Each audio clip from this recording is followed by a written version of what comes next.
Have you ever known a woman in her 80s who still seemed full of light? The kind of woman who walked with ease, spoke with clarity, and smiled like she still had something to look forward to. That was my mother. Her name was Margaret. Margaret was not a celebrity. She did not have a personal trainer or a chef. She lived in a modest blue house on the corner of Elm and Maple, baked her own bread, and loved sunflowers. And yet, she lived to 94 years old with a strength and presence that most people half her age never find. What kept her young was not luck, and it was not good genes. It was a handful of quiet, simple habits she practiced every day. Nothing fancy, nothing extreme, just thoughtful choices, repeated over time. Now that I am in my 70s myself, I understand more than ever what she taught me, that aging gracefully is not about avoiding wrinkles or pretending to be young. It is about honoring your body, protecting your mind, and staying connected to the things that matter. In this video, I want to share the 6 golden habits that kept my mother strong, sharp, and joyful into her 90s. And if you are a woman over 50, or you care for one, I truly believe these stories and habits can bring more energy, clarity, and freedom into your life, starting today. Habit 1. She walked to stay free. And now, so do I. My mother Margaret never went to a gym. She never talked about fitness. She just walked every single morning because she believed movement meant freedom. She called it her morning appointment with life. Even into her 80s, she'd tie her old sneakers, grab her cane if she needed it, and walk 2 blocks around the neighborhood. She would wave to the same people, smell the same flowers, and always come home with a clearer mind and a brighter face. When I was younger, I didn't think much of it. I was busy working, raising kids, running around, but I always noticed how steady she was. Strong legs, good balance, clear voice, and a kind of lightness that's hard to describe. But as I passed 70 myself, I started to feel it. The slowing down. I was losing my energy. My knees ached. I would get winded walking up the stairs. One day, I realized I was using the back of a chair to get up without even thinking about it. And I remembered my mother's voice. If you stop moving, your body forgets how. So I made a choice. I did not join a gym. I did not set huge goals. I just started walking, the same way she did. The first day, I only made it to the mailbox and back. I was stiff. My breathing was shallow, but I kept going. 5 minutes turned into 10. 1 block became 2. After 3 weeks, I was sleeping better. After 2 months, I no longer needed to sit down to catch my breath after going up the stairs.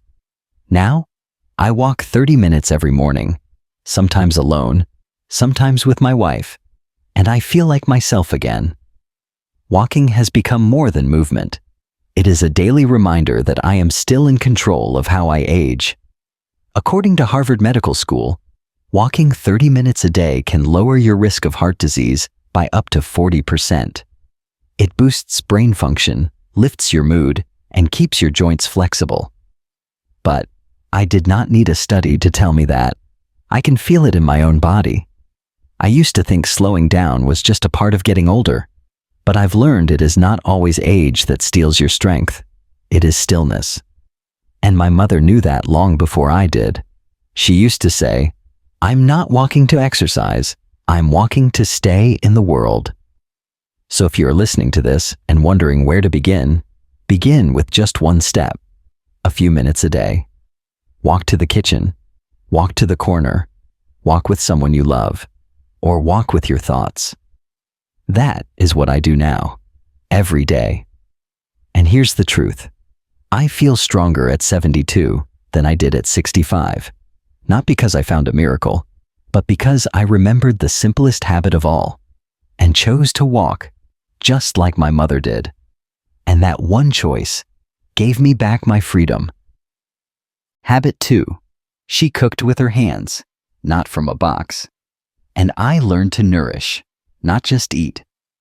My mother, Margaret, never followed a trendy diet. She did not count calories or talk about protein shakes. But every meal she made had one thing in common. It was real. She used ingredients that came from the garden, the farmer's market, or simple shelves at the grocery store. Oatmeal with cinnamon and apple for breakfast. A fresh salad with tomatoes, cucumbers, and olive oil for lunch. Baked sweet potatoes, sautéed greens, and grilled fish for dinner. Her meals were not complicated, but they were made with intention. She believed food should give something back to your body, not just fill your stomach, but build strength, focus, and peace of mind. If you can't pronounce it, don't eat it, she often told me with a half smile as she stirred a pot on the stove. I wish I had taken that advice earlier in life. As I got older, I began choosing convenience, microwave dinners, packaged snacks, fast food on tired days. At first, I thought I was just saving time, but over the years, I noticed the slow toll it took. I had less energy. My digestion became unpredictable. My knees ached. I would feel heavy and foggy after eating, sometimes even irritable. I chalked it up to getting older. I told myself, this is just how it is now. But then, during one visit to my attic, I found a small recipe box. It was my mother's, filled with her old handwritten meals. The paper was yellowed, the corners soft, but her familiar handwriting stopped me in my tracks. Something about seeing spinach and lemon chicken written in her script reminded me of how simple health used to be. That evening, I cooked my first real meal in years, just like she would have. One pan, a few fresh ingredients, a squeeze of lemon. It felt good. It tasted better, and my body noticed. I started cooking once a day, nothing fancy, but within a few weeks, I felt the fog lifting. I had more energy in the afternoons. I stopped needing naps. My joints were less stiff, and for the first time in years, I looked forward to meals again. Science confirms what my mother lived. Whole foods, especially greens, healthy fats, whole grains, and clean proteins, help slow aging, reduce inflammation, and protect the brain. And hydration? It matters more than most people realize. As we age, our sense of thirst weakens, but our need for water remains. My mother always started her day with a glass of lemon water. Now I do too. If you are feeling tired, bloated, or mentally foggy, I want you to know this. It is not just your age. Sometimes it is what is on your plate. And the good news? That is something you can change. Start with one meal. Choose one thing from the earth. Add color. Add care. You do not need to be perfect. You just need to be consistent. My mother nourished her body like it was her responsibility and her gift. Now, every time I cook with my own hands, I feel like I am honoring her and myself. Because eating well is not about going back in time. It is about giving yourself the strength to enjoy what time you still have. Habit 3. She exercised her mind like it was a muscle. And so did I. My mother Margaret never stopped learning. Not at 50, not at 70, not even at 90. She believed that the brain was like any other muscle in the body. If you do not use it, it will grow weak. Every morning after breakfast, she would sit by the window with her reading glasses, a crossword puzzle, and a pencil with a soft pink eraser. Sometimes it was a mystery novel. Other days, a gardening magazine or a cookbook she had already read a dozen times. She said, "Reading keeps me sharp. It's my way of walking through ideas." Even more than puzzles or books, she loved conversation. She remembered people's names. She asked follow-up questions. She really listened. And that, more than anything, kept her mind young. I used to think her memory was just naturally good, but now I know better. She worked at it. She trained her brain every single day, and it paid off. Now, here is the truth I did not want to face. When I turned 68, I started noticing small slips. Forgetting why I walked into a room, struggling to recall names, even of people I had known for years. And once, I left a pot boiling on the stove and completely forgot it until I smelled the burn. It scared me. I thought, is this it? Is this the beginning of decline? But then I thought of my mother, sitting with her crossword and coffee, fully present at 91. So I asked myself, what would she do? I started small. I began reading again, not headlines, but full pages. I chose books that made me think. I downloaded a word game on my tablet and played it each morning instead of checking the news. I even enrolled in an online art history class from the local college, just to see if I could still learn something new. And you know what? My memory got better. I felt clearer, more focused. The fog that had started creeping in began to lift. Science supports what my mother already knew. Studies from the University of Exeter and King's College in London have shown that seniors who regularly engage in puzzles, reading, or learning new skills experience slower cognitive decline and better short-term memory. But here is what I found most surprising. It was not just about thinking sharper. It was about feeling more alive. When I read a new chapter or solve a challenging puzzle, I feel proud. I feel like myself again. I feel capable. And do you know the most powerful brain exercise of all? Conversation. When you talk to someone, really talk, your brain lights up. You process emotion, language, memory, and empathy all at once. Now, I make it a point to call an old friend every week. Sometimes we talk for 10 minutes. Sometimes we laugh for an hour.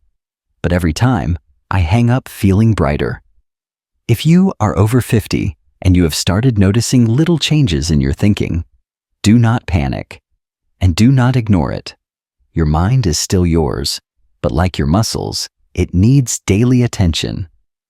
So, read a book, try a puzzle, learn a recipe from scratch, call someone and tell them about your day. That is what I do now, because I'm not just trying to remember the past. I'm trying to stay present for what is still ahead, just like my mother. She trained her mind until the very end, and she gave me the courage to do the same. Habit 4. She strengthened her body with purpose, and I rebuilt mine, one small move at a time. My mother, Margaret, was not what you would call athletic. She never lifted heavy weights, never joined a gym, and certainly never talked about core strength. But she had her own way of staying strong, and she did it with purpose. I remember watching her in the kitchen as a kid. She would stir a pot of soup with one hand while doing leg lifts with the other. She would do toe raises while brushing her teeth. She never made a big deal of it. It was just part of how she moved through her day. When she reached her 80s, she started doing simple squats, holding onto the back of a chair, slowly lowering herself, then rising back up. "As long as I can get up from this chair without help," she said, "I know I am still in control of my life." Back then, I thought it was sweet, maybe even unnecessary. But now that I am in my 70s, I understand exactly what she meant. A few years ago, I started noticing how weak I had become. I would grab the armrest to rise from the couch. I avoided stairs whenever I could. One day, I tripped stepping off a curb. Nothing serious, but it shook me. That was when I realized it was not my age holding me back. It was my loss of strength. So, I thought of my mother, and I began. Not with big weights or long routines. I started with 5 minutes a day, wall push-ups, light arm curls with soup cans, gentle squats holding onto the kitchen counter. At first, I felt silly. My muscles trembled. I could barely do 5 reps without stopping, but I stayed with it. 2 weeks in, I noticed I could get out of bed without groaning. A month later, I climbed the stairs without grabbing the railing. Today, I carry groceries without thinking twice. The science is clear. After the age of 50, we lose muscle every year, a condition called sarcopenia. By our 60s and 70s, that loss can lead to frailty, imbalance, and a higher risk of falls. But strength can be rebuilt, even late in life. The National Institute on Aging recommends strength training 2 times a week to maintain bone density, reduce fall risk, and preserve mobility. And it does not require a gym. Your body is enough. A chair is enough. Your will is enough. My mother never cared about having toned arms or flat abs. What she cared about was independence, and her daily strength practice gave her exactly that. So if you are noticing weakness, do not wait for it to get worse. Start now, with something small and safe. Lift your arms. Rise from a chair 5 times. Walk with a little more intention. The body listens. It responds. It wants to support you. As my mother used to say, if you want to feel alive, remind your body it still matters. And now, every time I stretch, every time I move with care and intention, I feel a little more like her, steady, strong, and quietly confident. Strength is not about being young. It is about staying ready to live. Habit 5. She stayed connected, even when it was hard. And so, I relearned how to reach out. After my father passed away, I watched something remarkable happen in my mother. She allowed herself to grieve, fully, deeply. But she did not let grief close her off. Instead of retreating from the world, she slowly, gently stepped back into it. She joined a quilting group at church. She started tutoring reading at the local library. She invited neighbors over for tea on Thursday afternoons, even if sometimes only one person showed up. I once asked her how she found the energy. She said, "I need people like I need sunlight. Even when I do not always feel like it, I still need to step outside." She was right. And the science now supports what she knew by heart. Loneliness is not just an emotion. It is a physical burden. According to studies, chronic loneliness in older adults increases the risk of heart disease, depression, cognitive decline, and even early death. In fact, some researchers say the health impact of loneliness is as serious as smoking 15 cigarettes a day, but connection heals. And yet, as I aged, I found myself pulling back. Some friends moved away, some passed. My kids got busy with their own lives, and I told myself I was fine, that I enjoyed the quiet, that I did not need much. But little by little, that quiet started to feel heavier. I stopped picking up the phone. I stopped inviting people over. And one morning, I realized I had gone nearly a week without speaking to anyone beyond the grocery store clerk. That was when I heard my mother's voice in my head. Go find someone to talk to, today. Do not wait for them to knock. So I started small. I called an old friend I had not spoken to in years. We laughed for an hour. I joined a book discussion group at the senior center, not because I love books, but because I missed being around people. And I made a habit of sending one note or message each week to someone I cared about, even just to say, "I was thinking of you." Something shifted in me. The heaviness lifted. My mind felt clearer. I looked forward to things again. My sleep improved. My energy returned. And perhaps most importantly, I started to feel seen again. Human connection does not have to be loud or large. Sometimes, it is one real conversation, one shared memory, one walk with a neighbor, one honest moment where someone says your name and means it. That is what my mother created. A life that touched others, and in return, made her stronger. If you are feeling isolated or disconnected, please know this. It does not make you weak. It makes you human, and you are not alone. Start with one gesture, a phone call, a walk, an invitation. It might feel awkward at first. It might not always go perfectly, but it is worth it. Because as my mother used to say, the heart stays young when it stays open. And now I understand that too, not just with my mind, but with my whole being. Habit 6. She slept like it was sacred, and it changed the way I end my day. My mother, Margaret, had a deep respect for sleep. She treated bedtime the way others treat prayer or ritual, not something to squeeze in at the end of a busy day, but something to prepare for, something to protect. She had her little routine. Around 8 o'clock, the television went off. The lights in the living room dimmed. She would put on her slippers, make a small cup of chamomile tea, and often sit quietly in her chair with a book or some soft music. She never rushed to bed. She eased into it, like someone returning home. When I was younger, I never understood why she guarded that routine so carefully.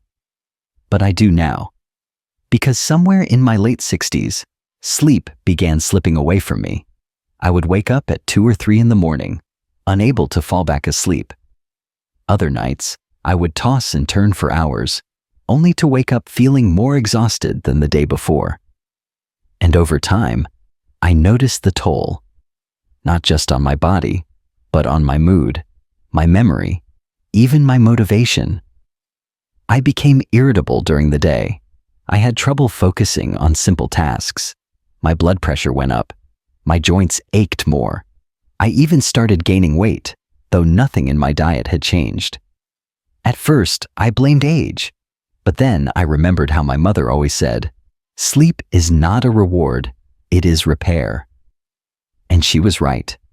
I began reading more about sleep and aging. I learned that sleep does not become less important as we grow older. It becomes even more vital. It is during sleep that the brain clears out waste, balances hormones, strengthens memory, and restores the immune system. But here is the challenge. Our ability to fall and stay asleep becomes more fragile with age. That is not failure. That is biology. So I decided to follow my mother's example and treat sleep like it mattered again. I started turning off all screens by 8 o'clock. That alone made a big difference. I kept a notebook beside the bed where I could jot down any thoughts or worries before lying down so my mind would not race. I created a calming bedtime ritual, dim lights, soft instrumental music, and a hot shower to relax my muscles. I stopped drinking coffee after lunch. I ate dinner earlier, and I made sure my bedroom was cool, dark, and quiet. It did not work perfectly overnight, but within a few weeks, my sleep began to improve. I woke up fewer times. I felt more rested. My mind felt clearer, my mood steadier, and my body, my aching, stiff body, began to feel just a little more alive again. There was one moment that brought it all home for me. One morning, I woke up just before the sunrise. I had slept through the night, deeply and peacefully. And as I stood in the kitchen making tea, I felt something I had not felt in a long time, a quiet sense of hope for the day ahead. That is what sleep gives you. Not just rest, but renewal. According to studies published by the National Institutes of Health, older adults who maintain regular sleep routines and get at least 7 hours of quality sleep per night have a lower risk of Alzheimer's disease, heart conditions, and depression. And it does not take perfection. Even improving your sleep 2 or 3 nights a week can have lasting benefits. My mother understood this long before the science came out. She treated bedtime not as an ending, but as a return. A sacred moment to hand the day over, to let the body rebuild, and to begin again in the morning. If you are listening and struggling with sleep, please know you are not alone. It is not your fault, but it is something you can work with. Start small. Honor the hour before bed. Create space to slow down. Protect your nighttime like you protect your health, because they are one and the same. I used to think sleep was a luxury. Now I know. It is a lifeline. And when I close my eyes at night these days, I think of Margaret. her quiet tea, her soft lamplight, her steady breath. And I follow her into the peace she always knew was waiting. What Margaret taught me, and what I hope you carry with you. My mother, Margaret, did not live a perfect life. She faced loss, hardship, loneliness, and aging, just like the rest of us. But the way she met those challenges, with quiet strength, with steady habits, with grace, that is what stays with me. She taught me that aging well does not come from chasing youth. It comes from honoring the life you still have, one simple habit at a time. She walked, not to burn calories, but to stay free. She cooked, not to impress anyone, but to nourish her body. She challenged her mind, not to prove anything, but to stay curious. She moved her body with purpose, because she knew strength was independence. She reached out to others, even when her heart was heavy, because connection kept her alive. And she slept, not to pass the time, but to restore it. These are not complicated things. They do not cost much. They do not require perfection. They just require that you begin. If you are watching this and feeling overwhelmed by change or discouraged by how your body feels lately, I want you to know this. You are not too late. You are not too far gone. You are not alone. You can start with one small shift, one 5-minute walk, one colorful meal, one good night's sleep. Because the goal is not to go back to who you were. The goal is to move forward, with strength, with clarity, and with peace. That is how Margaret lived. That is how I try to live now. And that is what I hope for you. If this video spoke to you, if it reminded you of someone you love, or sparked something in your heart, I invite you to share it with another woman in your life, someone who might need to hear this today. And if you feel moved to do so, I would love to hear from you in the comments. What is one habit you will carry forward from here? What did Margaret remind you of? You matter. Your story matters. And these years ahead, they can still be rich, full, and deeply alive. Thank you for spending this time with me. Until next time, take care of yourself the way you would take care of someone you love, because you are worth it.